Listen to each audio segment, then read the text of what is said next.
যে মনির হোসেন কাসিমের মতো আগামী দিন যদি নারায়ণগঞ্জ 4 আসনে আল্লাহ পাক আমাদের জন্য কবুল করেন, নারায়ণগঞ্জ 4 আসনে অন্তত সন্ত্রাস, মাদক, চাঁদাবাজ এগুলি থাকবে না।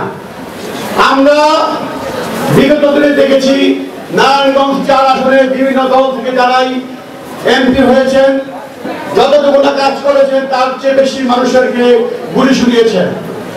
আমরা প্রত্যাশা করব আমাদের মুফতি মনির হোসেন কাসিমি যদি আমাদের নারায়ণগঞ্জের 4 আসনে এমপি হিসাবে আমরা যদি তাকে মনোনীত করতে পারি, ইনশাআল্লাহ আগামীতে নারায়ণগঞ্জ 4 আসনে জলাবদ্ধতা থেকে শুরু করে যত ধরনের সমস্যা আছে সবকিছু ইনশাআল্লাহ দূর হয়ে যাবে।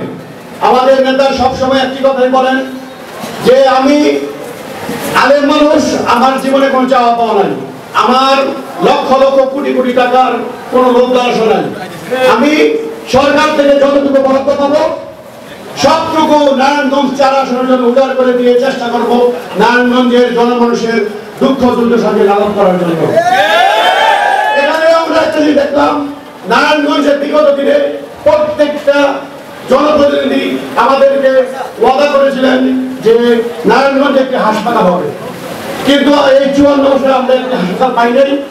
আজকের এই সমাবেশের মাধ্যমে আমি আমাদের প্রধান অতিথি এবং প্রধান বক্তা তাদের কাছ থেকে আশার বাণী শুনতে চাই যে আগামীতে তিনি যদি নারায়ণগঞ্জ 4-এর জন্য সংসদ সদস্য মনোনীত হতে পারেন, তার প্রথম লক্ষ্যটা থাকে নারায়ণগঞ্জে একটি মেডিকেল কলেজ করা।